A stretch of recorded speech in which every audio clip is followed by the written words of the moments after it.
Hey, good afternoon, everybody. Just wanted to follow up with the information that we've been sending and posting in reference to Memphis's water crisis and potential multi-billion-dollar solution.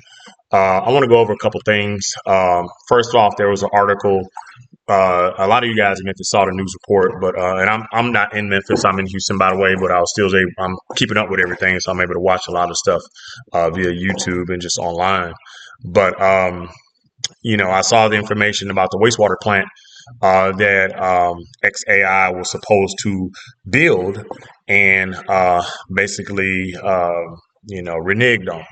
And so put Memphis in a really tough situation. And what that does is that they're just going to rely on Memphis's groundwater until they're able to get it done. Let me give you some highlights and, just give you some information. So, um, that, according to data, the Colossus One, the first AI data center, uses more than a million gallons of water of aquifer per day. Um, and in combination with the Tennessee Valley Authority and the company Nucor Steel, they use about $13 million, 13 million gallons per day. So um, the wastewater plant was supposed to protect the aquifer, and so they won't have to use groundwater, of course. And the recycling plant was always estimated to be about 200 million, but XAI only pledged about 80 million. And so, I mean, I guess I can understand. It seems as if the city officials and specifically MLG&W leadership were probably frustrated because according to the article, that they're frustrated because this is not what they agreed upon.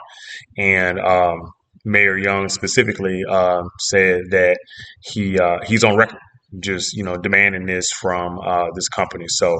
Um, so actually, this helps our cause. To be honest with you, it really does. Now, obviously, most of the media outlets, I've contacted several media outlets, not only the writer of this story and that news report, but from the Commercial Appeal, the Daily Memphian, what's that, WMC Action News 5, and individuals that are in leadership about this information, this story that I'm just going to give this to you in parts, so it won't just be one long video. You could just kind of adjust it and look at it as you need to.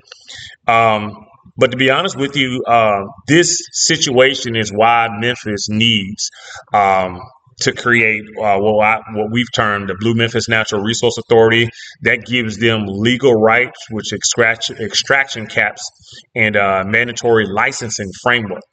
The city is negotiating with one of the world's richest man over drinking water, and they don't have any legal leverage, and no formal protection structure. So um, this has to be priority right now, forming that legal formal protection struggle, no question.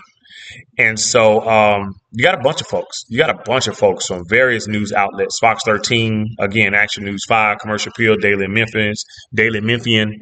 They're already covering the aquifer. They got all the information. They know all the details pertaining to this story, which is why it's great to transition to this plan that would allow Memphis to not only take advantage of the legal rights of the aquifer, but also introduce a whole plan that involves hydrokinetic energy, which we talked about in our plan that we developed called Operation Blue Memphis. And so we've reached out to Sarah Houston, Protect Our Aquifer, Pearson as well. He is executive director of Memphis Community Against Pollution, and so we've reached out to all of them. We've even reached out to Mr. McGowan, who is MLG&W's CEO and president. I think he's held that position for a number of years now, and we want to present this information.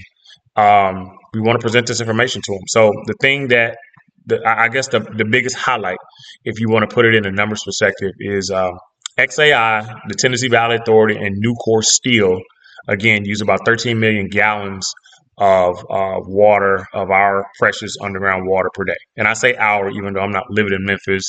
My family's there. I'm from there. I'm still Memphis.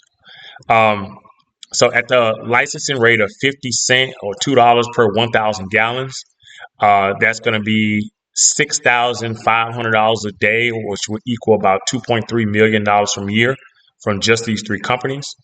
And at $2 and 1,000 gallons per day, that's going to equal about $26,000 a day and $9.4 million from the year from just these three companies. And these are the people that we know that uses them. The full industrial inventory will be far larger than that. So, like I said, if you want to just go back to the numbers, once we have to, develop the legal framework. This is a natural resource. The aquifer, the groundwater is a natural resources, which is beneficial to every citizen in the area. And so having a framework that protects us is critical. And it starts with the mayor. The mayor has to be the person that I think, in my opinion, has to be the biggest advocate of this.